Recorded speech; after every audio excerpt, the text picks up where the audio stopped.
The chairman of the Independent National Electoral Commission, INEC, has issued a stern warning to the Commission's officials, emphasizing that the outcome of the off-cycle elections is solely dependent on the voters.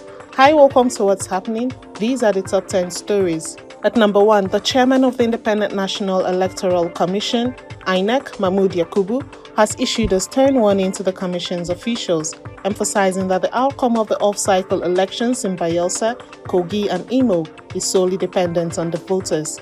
In a message delivered on Friday ahead of the polls, Yakubu highlighted that a total of 5,169,692 Nigerians who possess valid permanent voters' cards are expected to participate in the elections.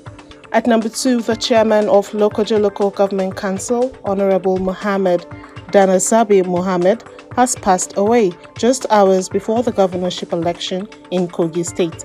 Mohammed was confirmed dead at approximately 4:30 a.m. at a hospital in Lokoja, the state capital. The chairman had collapsed at his residence and was immediately rushed to the hospital. Talba Lakwaja, the public relations officer of the All Progressives Congress in Lokoja, has confirmed the tragic incident in a statement. Reports indicate that Mohammed had been actively involved in various political meetings as part of preparations for Saturday's crucial election.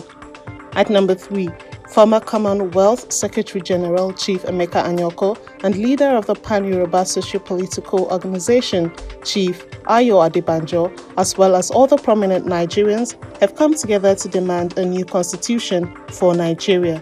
They argue that the current 1999 constitution operates under a unitary system of government, concentrating power in the central government. Anyaoku called on the president to convene a national constituent assembly where non-partisan elected representatives from each constituent would gather to address the country's challenges and chart a way forward.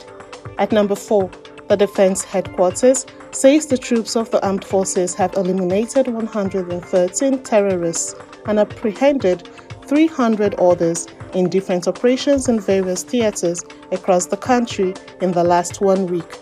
The Director of Defense Media Operations, Edward Buba, a Major General, said this while briefing journalists on the operations of the armed forces on Thursday in Abuja.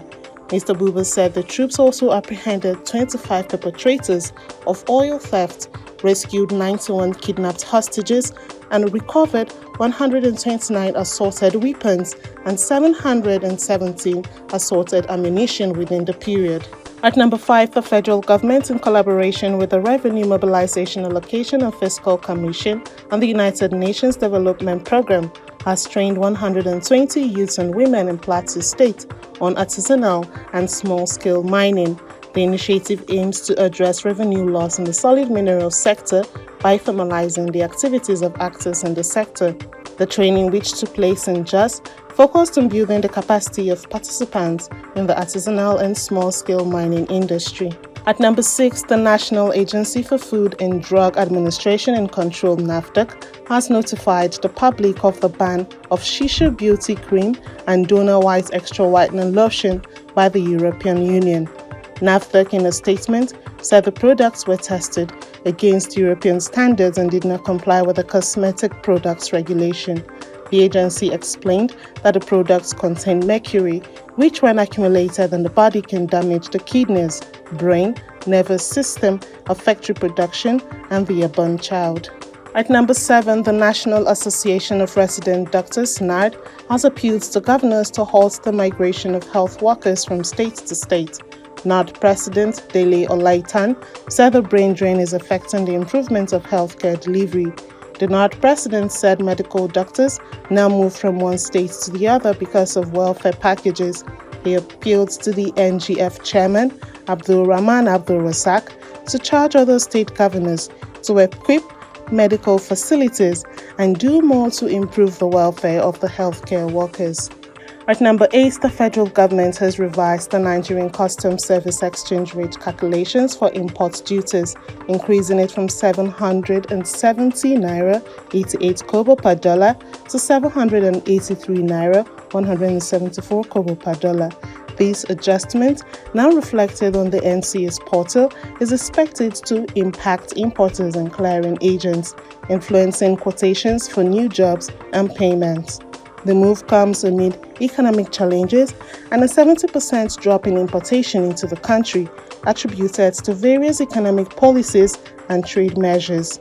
The adjustment aligns with the Central Bank of Nigeria's commitment to a single exchange rate regime aiming to streamline foreign exchange transactions.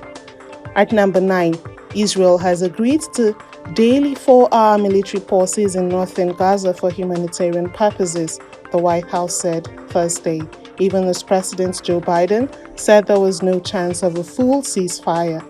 Biden has been pressing Israeli Prime Minister Benjamin Netanyahu for longer breaks in the fighting after more than a month of war sparked by the October 7 attacks by Hamas.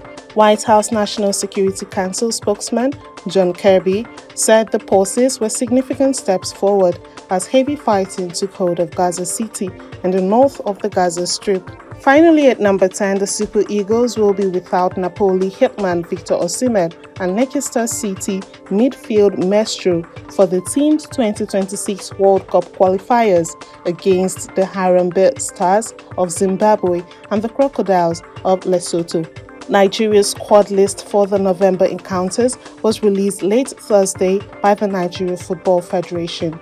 A snapshot of the list shows Nigeria heading into the games with 23 players as they begin their quest for a place in the global football fiesta, billed for the US, Mexico, and Canada. Osimhen will miss the games due to an injury he sustained in Nigeria's friendly match against Saudi Arabia. Ndidi will also not feature in the matches owing to injury concerns. That's all for today. See you next time on What's Happening.